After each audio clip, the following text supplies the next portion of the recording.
Loren? Sigaw ng babae mula sa kabilang linya ng telepono. Hindi mo na ba ako naaalala? Hindi agad nakasagot si Loren dahil iniisip niya kung kanino ang pamilyar na boses na iyon. Ano ka ba? Ako to si Rachel, yung dati mong kaibigan at kaklase. Nakalimutan mo na ba? Rachel, kumusta ka na? Pasensya ka na, hindi ko kaagad naisip na ikaw pala yan. Biglaan kasi ang pagtawag mo. Ganun ba? Galing sa mama mo yung number. Wika ni Rachel na halatang masaya at excited. High school graduation pa mula noong huling magkita ang magkaibigan. Si Loren ay nakipagsapalaran na sa syudad, habang si Rachel naman ay nag-enroll sa kolehiyo. 15 taon na rin ang lumipas at hanggang ngayon ay hindi pa rin sila nagkikita ulit. Sa tuwing umuuwi si Loren ay wala si Rachel dahil may mga meeting o inaasikaso ito, dahilan para lalong lumayo ang loob nila sa isa't isa. Naging abala na rin sila sa kani-kanilang buhay. Si Rachel ay mayroon ng asawa at 2 anak. Sa edad na 32, si Loren ay single pa rin pero may mga nakarelasyon naman siya noon. Loren, meron tayong reunion. Makakapunta ka ba? Oo naman Rachel, a-attend ako. Ilang minuto pang nag-usap ang dalawa para sa mga detalye ng reunion. Nagkasundo rin sila na mag-usap ulit kinabukasan. Magkahalong emosyon ang nararamdaman ni Loren noong mga sandaling iyon. Natutuwa siya dahil muli niyang makikita ang dating kaklase. Pero nakaramdam din siya ng mga insecurities matapos marinig ang mga sinabi ni Rachel. Ayon rito, si Cody ay isa ng big time na negosyante. Si Kelly ay isa ng manager sa bangko at ang iba pa ay may maayos na ring buhay. Tanging siya lamang ang talunan. Oo nga't nag-aral siya sa syudad at doon na rin nakapagtrabaho. Pero anong silbi noon kung wala naman siyang sariling bahay, walang asawa at wala ring anak. Bukod pa roon ay lagi siyang napapagalitan sa trabaho. Sa kanilang magkakaklase ay hindi lang naman siya ang talunan. Pero sa mga dating kaibigan ni Loren, siya lamang itong walang maipagmamalaki. Lahat sila ay may asawa at mga anak na. Bakit ba kasi meron pang reunion? Bulong niya sa sarili. Di na lang kaya ako pumunta. Ano ka ba naman Loren? Bakit ka namumroblema dyan? Wika ni Monica, ang kanyang matalik na kaibigan. Alam mo, ang pag-aasawa at pagkakaroon ng anak ay parte ng buhay. Pero hindi naman yun ang pinakamahalaga. Kung kontento at na-enjoy mo ang buhay mo ngayon, wala namang problema kahit single ka pa. Isa pa, hindi mo naman kailangang sabihin sa reunion ng lahat. Nandito ka sa syudad, nagtatrabaho sa malaking kumpanya at nabibili mo yung mga gusto mo. Maniwala ka sa akin, baka sila pa itong naiinggit sa'yo. Napabuntong hininga na lamang si Loren. Sana nga Monica. Si mama kasi kalalabas lang din ng ospital. Hindi pa gaanong matanda ang kanyang ina. Pero dahil sa diabetes at sakit sa puso ay lagi itong dinadala sa ospital. Madalas ay tinatawagan ni Loren ang kanyang ina upang mangumusta at magpadala ng pera, pambili ng gamot nito at pambayad sa mga gastusin. Sinisikap ni Loren na makauwi tuwing Sabado at Linggo upang makasama ang kanyang ina. Sa huli, nakumbinsi rin ni Monica si Loren na umattend sa reunion. Noong gabing pauwi na si Loren sa probinsya ay natutuwa siya kahit papaano. Balak niya ring sorpresahin ang kanyang nanay. Subalit, habang nasa biyahe patungo sa istasyon ng tren ay nasiraan naman ang sinasakyan niyang taxi. Upang umabot sa huling biyahe ng tren ay napagpasyahan niyang mangharang na lang ng kotseng dadaan. Balak niyang pakiusapan na lamang ang driver nito. Wala pa mang 5 minuto ay huminto na ang isang itim na SUV. Miss, saan ka pupunta? Nakangiting tanong ng gwapong lalaki. Sa istasyon sana ng tren.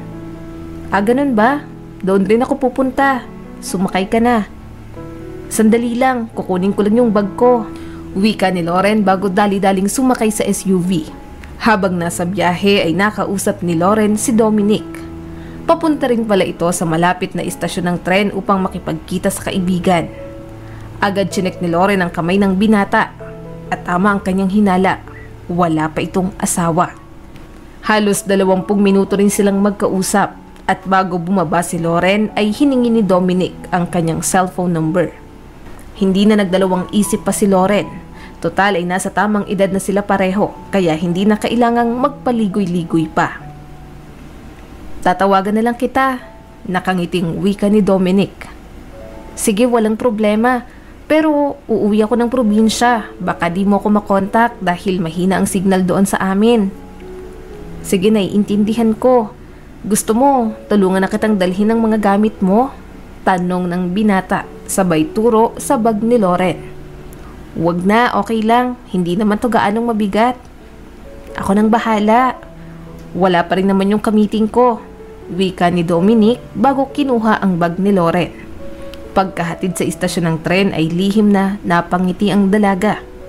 Sa isip niya ay ang swerte niya naman dahil nakakilala siya ng gwapo at gentleman sa hindi inaasahang pagkakataon. Naging masaya ang reunion ng dating magkakaklase. Walang sino man ang nagyabang ng kani-kanilang mga achievements.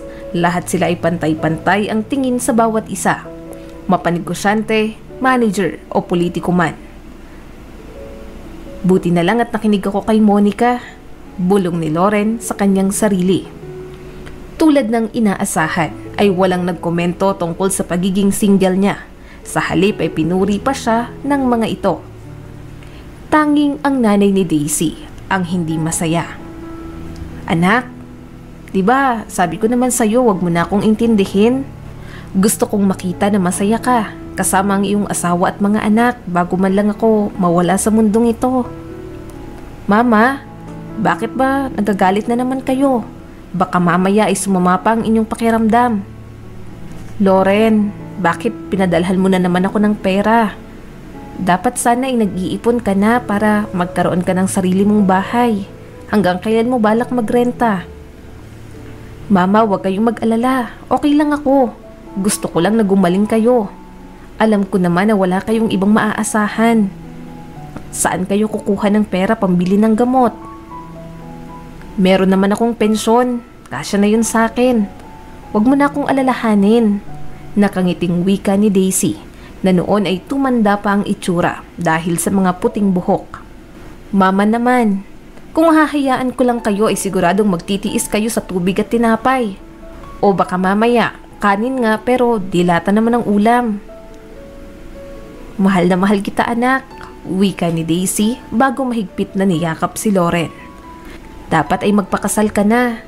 Gusto ko nang makita ang aking mga apo. Ngumiti lamang si Loren bago ikinuwento sa kanyang ina ang mga nangyari sa reunion. Sa pagkakatanda ni Loren, 3 taong gulang pa lamang siya noong iniwan sila ng kanyang tatay. At mula noon, ang nanay Daisy niya na ang mag-isang nagtaguyod upang siya ay makapag-aral. Wala siyang balita kung nasaan ang kanyang ama, pero alam niyang irresponsable ito dahil hindi man lang nagbigay ng sustento kahit minsan. Si Daisy ay nagtrabaho sa post office at nagpa-part-time din bilang janitress upang masustentohan ang pangangailangan nilang mag-ina noon. Si Daisy rin ang nagtulak kay Loren upang makipagsapalaran sa syudad. Bilang isang mabuting anak, sinunod ni Loren ang kagustuhan ng kanyang ina. Alam niya ang lahat ng sakripisyo nito para sa kanya. Kaya naman, pagka-graduate niya sa kolehiyo ay agad siyang naghanap ng trabaho. Buwan-buwan siyang nagpapadala ng pera para sa kanyang ina, nang sa gayon ay hindi na ito kailangan pang magkayod kalabaw. Noong una ay hindi ito tinatanggap ni Daisy dahil katwiran niya ay kaya niya namang magtrabaho. Pero noong magsimulang lumala ang kanyang karamdaman ay napilitan siyang huminto na sa pagtatrabaho. Bilang isang magulang ay masakit para kay Daisy na isipin na hindi pa nag-aasawa si Loren dahil sa kanya. Pagsapit ng araw ng Lunes ay maagang dumating sa opisina si Loren. Naroon na din si Monica na halatang excited sa ikikwento ng kaibigan. O diba, tama ako, masayang umatan sa reunion. Oo na, kaya thank you dahil nakinig ako sa'yo.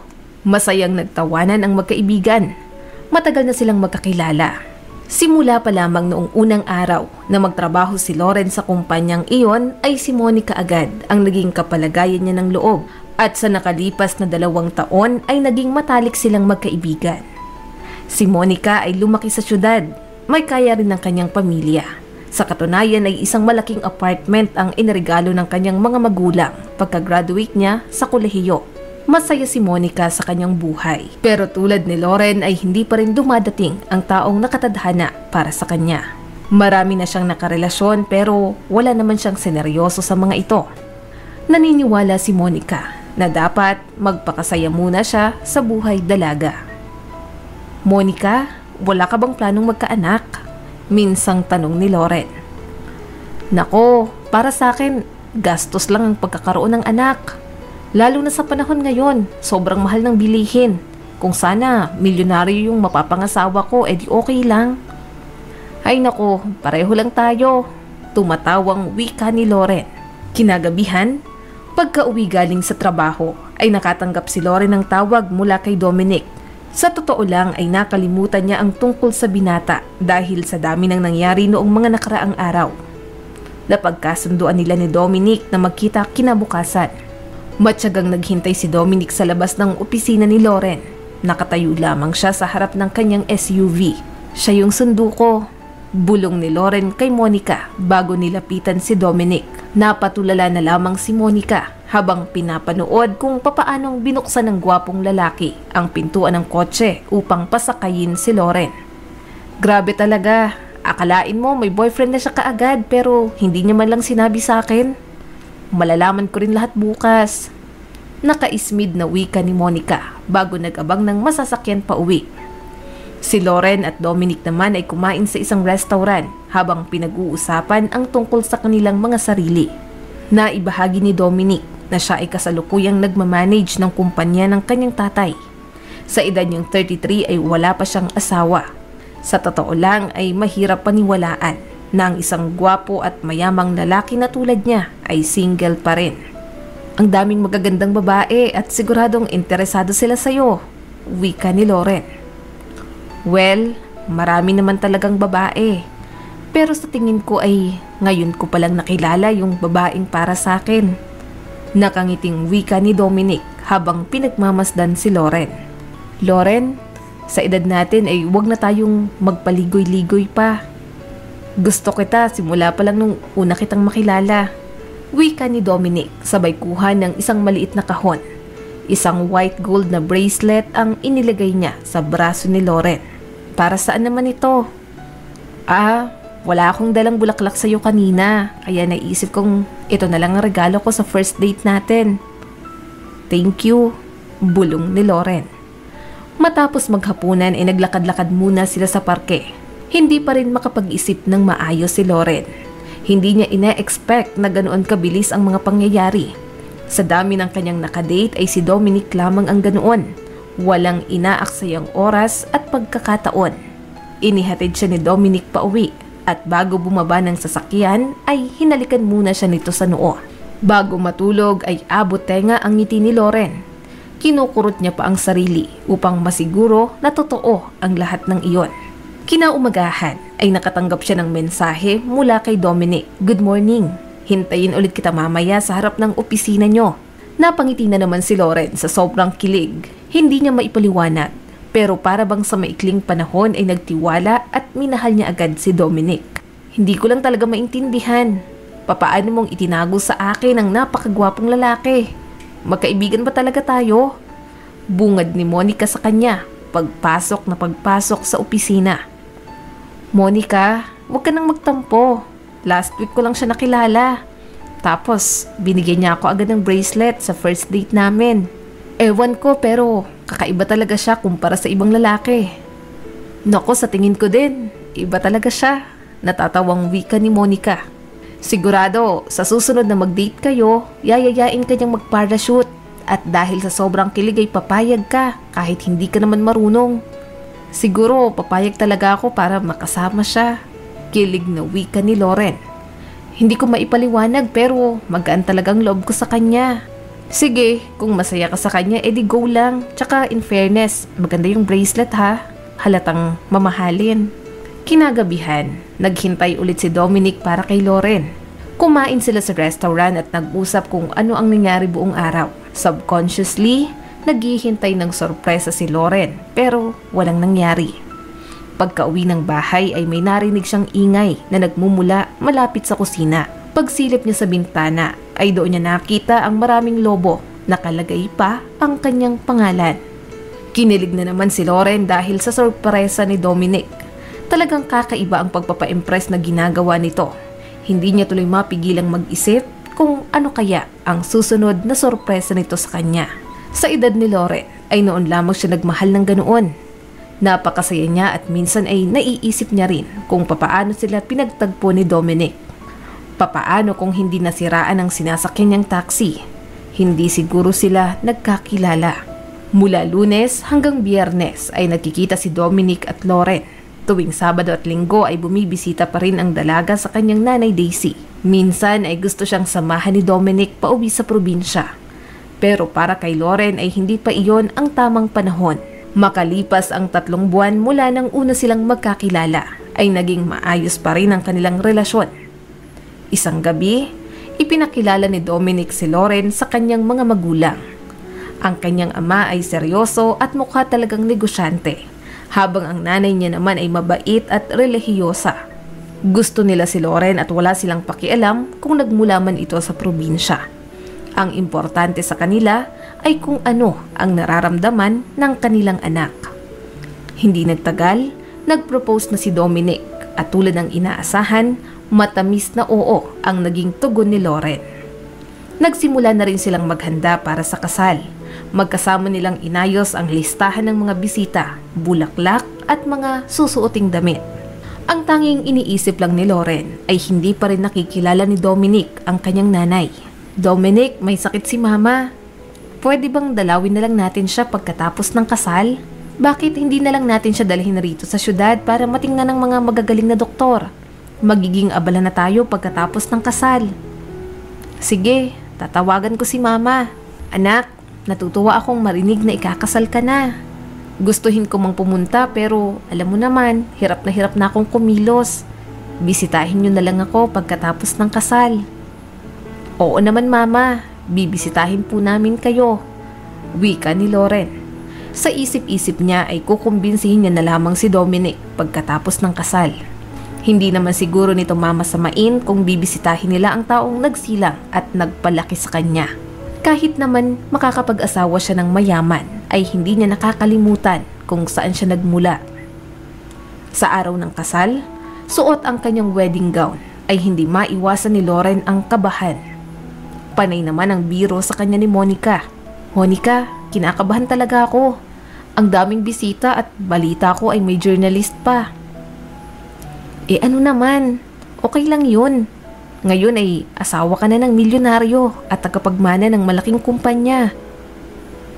Di naman ako interesado sa kayamanan niya. Ang mahalaga ay nagmamahalan kami. Bulong ni Loren bago huminga ng malalim. Kalahating oras bago ang kasal ay nasa bride's room na si Loren nang bigla siyang makatanggap ng tawag mula sa kapitbahay ng kanyang ina. Loren, yung nanay mo masama ang lagay. May dumating na ambulansya dito kagabi pero hindi naman siya dinala sa ospital. Binigyan lang siya ng gamot. Tapos kaninang umaga, hindi namin alam kung anong nangyari. Nandyan pa po siya sa bahay. Oo, nandito pa siya. Sa pagkakaalam ko, hindi siya nadala ng ambulansya dahil kailangan daw ng ibang sasakyan para madala siya sa ospital. Nandun siya ngayon sa bahay nyo, nakahiga lang, naghihintay na malagutan ng hininga. Pupunta po ako dyan. Umiiyak na wika ni Loren bago patakbong nilisan ang lugar na iyon. San ka pupunta? Gulat na tanong ni Dominic. 20 minuto na lang ay ikakasal na tayo. Nandyan ang mga bisita. Pati na yung mga magulang ko at lolo ko mula pa sa ibang bansa, naghihintay na rin. Gusto mo bang i-cancel ang kasal? Huwag mo namang gawin sa akin to. Ngayon ang araw ng ating kasal. Pagkatapos rin ay pupuntahan natin ang iyong ina. Dominic, ang ibig mo bang sabihin magpapakasaya ko habang yung nanay ko ay naghihingalo? Umiiyak na wika ni Loren bago iniwan si Dominic, suot pa rin ang kanyang wedding gown. Hindi alam ng mga bisita na umalis na ang bride. Si Dominic ay naiwan naman sa isang sulok nang bigla siyang nilapitan ni Monica. Hawak ang bouquet na para sana kay Loren. Mabuti na lamang at agad nakahanap ng driver si Loren na pumapayag na ihatid siya hanggang sa kanila. Wala siyang dalang pera, pero nangako siyang magbabayad pagdating sa destinasyon. Pagdating ni Loren ay sakto namang isasakay na ang kanyang ina sa ambulansya. Ang kapitbahay nila ang tumawag ng paramedic. "Mama, kumusta na po kayo?" "Anak, bakit nandito ka? Dapat sana'y ikinakasal ka ngayon." "Okay lang po yun, ma. Ang mahalagay nandito ako. Hindi ko naman po maaatim na maging masaya kung alam kong nag-aagaw buhay kayo. Huwag po kayong mag-alala, ma'am. Kami na ang bahala sa nanay nyo. Sumama na kayo sa amin," wika ng paramedic. Habang nasa biyahe ay nakahawak lamang si Loren sa kamay ng kanyang ina. Mabait naman ang paramedic dahil panay ang kausap nito kay Loren upang mawala ang kanyang takot at pangamba. Sa syudad din dinala si Daisy upang magamot kaagad. "Huwag po kayong mag-alala, magiging maayos rin ang lahat," wika ng paramedic kay Loren. "Maraming salamat. Susubukan ko ring ayusin ang buhay ko ngayong alam kong nasa maayos na ang aking ina." Sinubukan niyang tawagan ang numero ni Dominic pero hindi ito sumasagot. Naisip niyang i-dial ang numero ni Monica. Tumatawa pa ito pagkasagot na pagkasagot sa kanyang tawag. "Loren, anong ginawa mo? Bakit ka umalis?" "May problema si mama kanina," maikling wika ni Loren. Hindi niya maintindihan kung bakit masaya pa si Monica. "Alam mo ba kung nasaan si Dominic? Hindi kasi siya sumasagot sa mga tawag ko." "Loren, sa akin na si Dominic ngayon." "Ha? Anong ibig mong sabihin na sa'yo na siya? 'Di ba tinakbuhan mo ang kasal? Nakaset na ang lahat. Ang restaurant, ang bisita at pati na rin ang lolo ni Dominic na galing pa sa ibang bansa." Sa patuloy nilang pag-uusap ay nalaman ni Loren na ang lolo ni Dominic mula sa ibang bansa pala ang tunay na mayaman. Siya rin ang nagbigay ng kondisyon kay Dominic na dapat ay magkaroon ito ng karelasyon sa loob ng 3 buwan. At kapag pinakasalan niya ang babae, ay sa kanya na ipapamana ang kumpanya. Nagkataon naman na nakilala ni Dominic si Loren kaya sinikap niya talagang magpa-impress. Nag-date sila dahil mayroon palang detective na nakasubaybay sa bawat kilos ni Dominic na siya namang nagre-report sa kanyang lolo. "Sayang Loren, mayaman ka na sana. Pero wala sinayang mong oportunidad. Hindi mo ba alam na kapag wala ka ay nagde-date kaming dalawa? Buti na lang din at may marerentahan na wedding dress dito sa tabi ng hotel. Kaya thank you Loren, napakabuti mong kaibigan." Mula noong araw na iyon ay napagpasyahan ni Loren na mag-resign na sa trabaho upang makaiwas kay Monica at pati na rin kay Dominic. Ang inakala niyang true love ay peke pala. Ginamit lang siya nito para sa pansariling kapakanan. Noong bumuti na ang pakiramdam ng kanyang nanay ay umuwi na sila sa probinsya. Doon siya nag-apply ng trabaho. Isang umaga, muli niyang nakita ang paramedic na nagligtas sa buhay ng kanyang nanay. Naging magkaibigan sila at hindi nagtagal ay naging magkasintahan. 3 taon ang lumipas. Si Loren ay naka-maternity leave dahil malapit na niyang isilang ang anak na lalaki. Maayos na rin ang kalusugan ng kanyang nanay Daisy. Masaya si Loren sa kanyang buhay at wala na siyang mahihiling pa kundi ang kalusugan ng kanyang buong pamilya. Nabalitaan niya rin mula sa dati niyang katrabaho na 1 buwan matapos ang kasal ay hiniwalayan ni Dominic si Monica at sa kasalukuyan ay hindi pa rin ito. Maraming salamat sa patuloy na panonood sa aking munting channel. Kung nagustuhan mo ang videong ito ay huwag mong kalimutang mag-like and subscribe at pakipindot mo na rin ang notification bell para updated ka sa mga susunod nating video.